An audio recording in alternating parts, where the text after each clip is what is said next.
వల్లభనేని వంశీ గన్నవరం మాజీ MLA, TDP మాజీ MLA అనుకోవచ్చు. ప్రెజెంట్ ఇప్పుడు వైఎస్ఆర్‌సీపీ పార్టీలో ఉన్నారు. వైఎస్ఆర్‌సీపీ పార్టీ నుంచి ఓడిపోయి ప్రస్తుతానికి జైల్లో ఉన్నారు. ఇక్కడ జగన్మోహన్ రెడ్డి గారికి సంబంధించినటువంటి ఏ వ్యక్తి అయినా సరే జైలు అనేది కామన్. అది ముందవ్వచ్చు, తర్వాత అవ్వచ్చు. ఇక్కడ వైఎస్ఆర్‌సీపీ పార్టీకి ఉండాల్సినటువంటి ప్రధాన లక్షణాల్లో మొట్టమొదటిది అవినీతి, అక్రమాలు లేదా జైలు.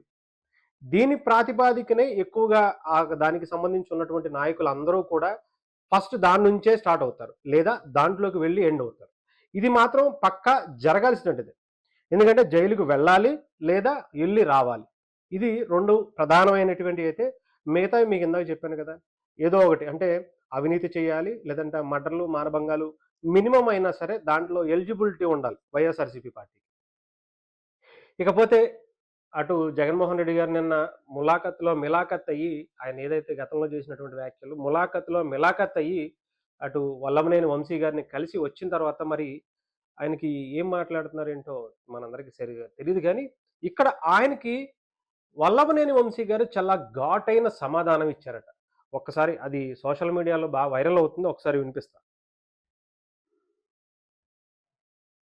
జగన్మోహన్ రెడ్డి గారు నోరు హద్దులో పెట్టుకుని మాట్లాడితే మంచిది.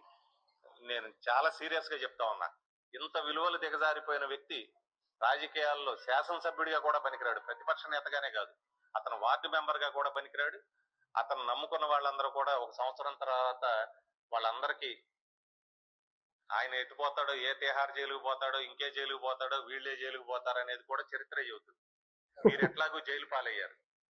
మీరు ఎట్లాగూ ప్రతి శుక్రవారం రైట్. అంటే ఇది గతంలో అన్నవంటి మాటలు అనుకోవచ్చు. కాకపోతే ఇప్పుడు ట్రెండ్ అవుతున్నాయి.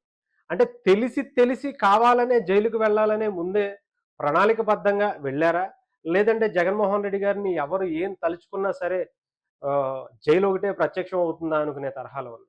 ఆయన మాట్లాడినటువంటి మాటలు మనం చూసాం. తిహార్ జైలుకి వెళ్తారా? ఇంకో జైలుకి వెళ్తారా? జగన్మోహన్ రెడ్డి గారిని ఎవరు టచ్ చేసినా జైలుకి వెళ్ళటం అనేది కామన్. అది ఎలిజిబిలిటీ. సో, డెఫినెట్‌గా మరి వల్లభనేని వంశీ గారు ఇప్పటికే అటెంప్ట్ మర్డర్ అనే ఒక కేసులో అరెస్ట్ అయ్యి లోపల పెట్టారు. ఆయన అనేక కేసులు గూడా ఇబ్బంది పడుతున్నాయి. జగన్మోహన్ రెడ్డి గారు కూడా వెళ్లి ఆయన్ని పరామర్శించి అదే చెప్పాను గదా! ములాఖత్‌లో మిలాఖత్ అయ్యి ఆయన పరామర్శించటం. అలాగే అనేక విషయాలు గతంలో మాట్లాడినటువంటి వల్లభనేని వంశీ గారు మాట్లాడినటువంటి విషయాలు కూడా ఇక్కడ చర్చకు రావడం కూడా జరుగుతుంది. మరి వల్లభనేని వంశీ గారు ఏం మాట్లాడారు? ఆయనకి భరోసా ఇచ్చారు జగన్మోహన్ రెడ్డి గారు అనేది తెలీదు గానీ, ప్రస్తుతానికైతే జగన్మోహన్ రెడ్డి గారు హుటాహుటిన బెంగుళూరు నుంచి ఎందుకంటే మంత్లీ ఎండింగ్ పాలిటిక్స్‌కి జగన్మోహన్ రెడ్డి గారు ఎక్కువగా ఉంటారు. మంత్‌కోసారి వస్తారు.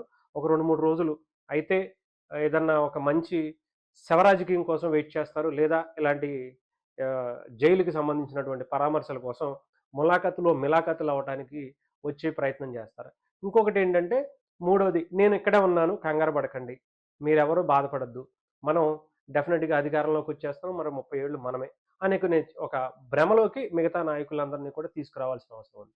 ఇది జగన్మోహన్ రెడ్డి గారికి సంబంధించినటువంటి పార్టీ ఎలిజిబిలిటీస్‌లో గతంలో జగన్మోహన్ రెడ్డి గారి నుంచి మొదలుపెడితే, ఆయనతో పాటు ఉన్నటువంటి విజయసాయిరెడ్డి గారి నుంచి మొదలుపెడితే అనేక మంది ఆ జైలు, ఆ బెయిల్‌కి ఈ రెండిటికి మధ్య వైఎస్ఆర్‌సీపీ మరొకసారి ఊగులాడుతుంది. దానికి సంబంధించినటువంటి నాయకులు కూడా దాని వెనక వీళ్ళు పడుతున్నారా?